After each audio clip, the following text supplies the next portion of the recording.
All right, so today we're going over the differences between intramolecular forces and intermolecular forces. Um, just looking at the examples I've already written out. Obviously, intramolecular forces are those ones you're more used to, more common. They're the easier ones. They're the forces between atoms of a given molecule, right? So you can have either covalent or ionic bonding that are holding different atoms together within one molecule.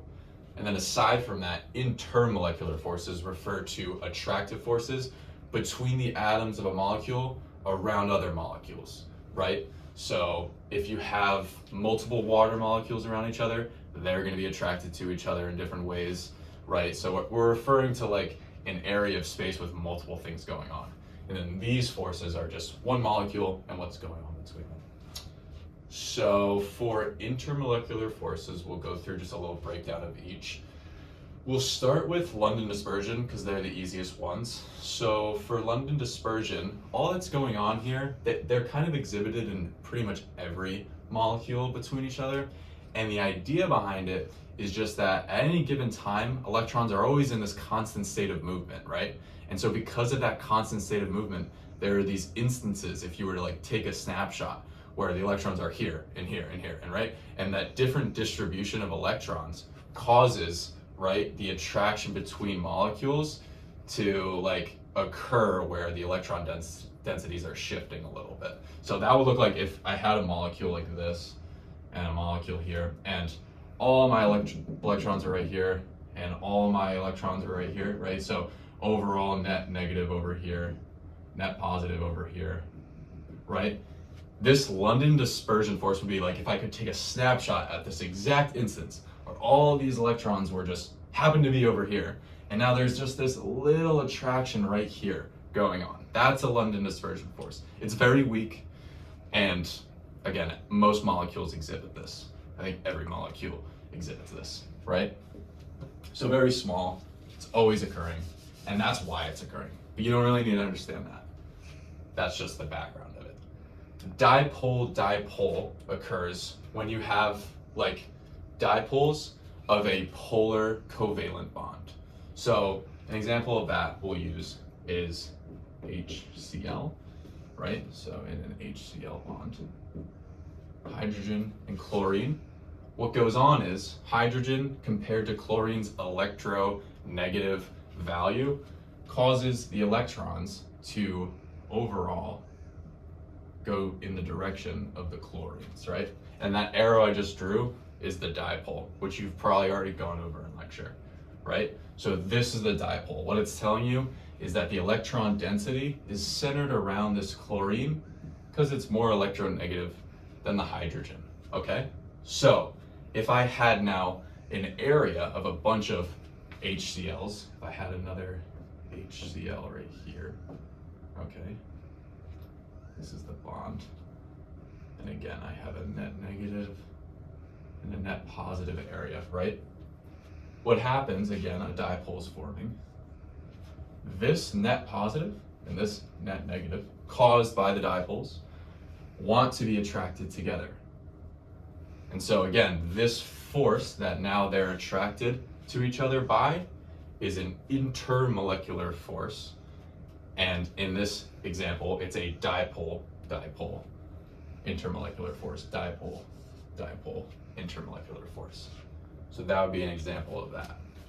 Moving on from that is a hydrogen bond, which all it is just another example of a dipole, but a stronger one, and it has a set list of rules that allow it to happen. So it doesn't just happen with any polar bond like the dipole. It only happens with certain ones.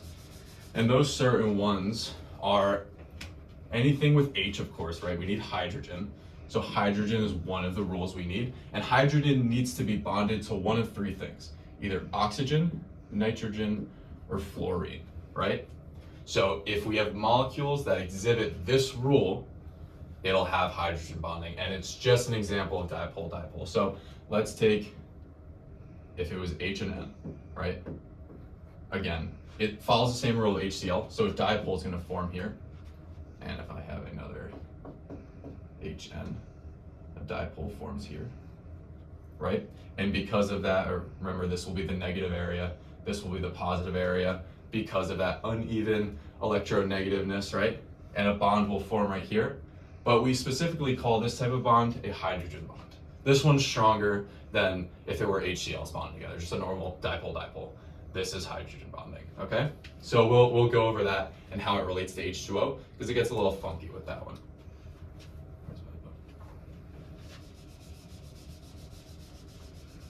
And then my last one is ion dipole, right? And so this one component is dipole and the other one is ion, right? So let's take what we had for the example of HCl, okay? H and Cl forms a dipole, right? Where this area is negative, this area is positive, okay? And then what's an ion, right? That's a molecule that isn't bonded to anything and it just has lone pairs around it and it's given a charge. So what, like an ion in our body is like sodium, right? Sodium ions float around our body. They're salts. They are Na+, right? So they have this positive charge, right? And so if you had a substance where you had HCl's and Na+ ions in it, the Na+ ions will be attracted to the negative side of this molecule, and they'll form an ion dipole attraction force, right? Between an ion and a dipole. And that's all it is. And this ion dipole is a stronger force than hydrogen bonding. So I set them up in terms of increasing strength.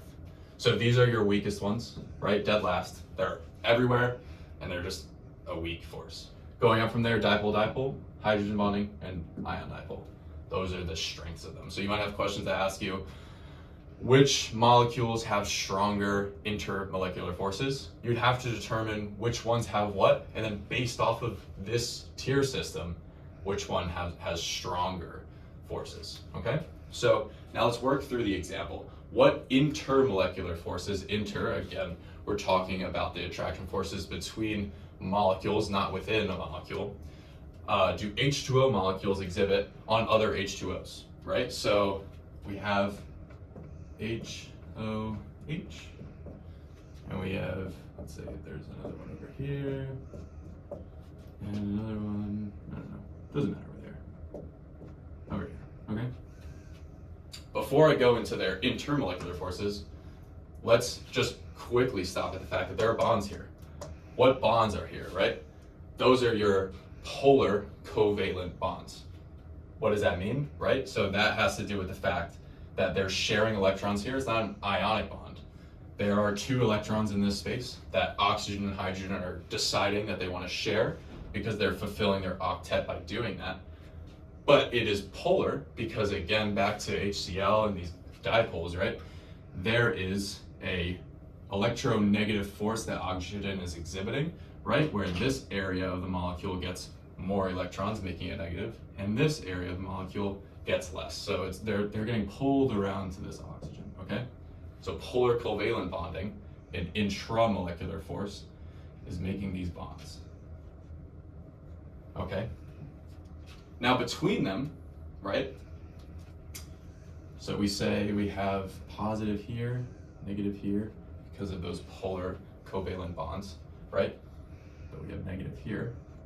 There's a bond that forms here, but we actually represent these with dotted lines. That was a mistake on my end, right? Because it's not intra, it's inter, so we just want to have a bit of a distinction there.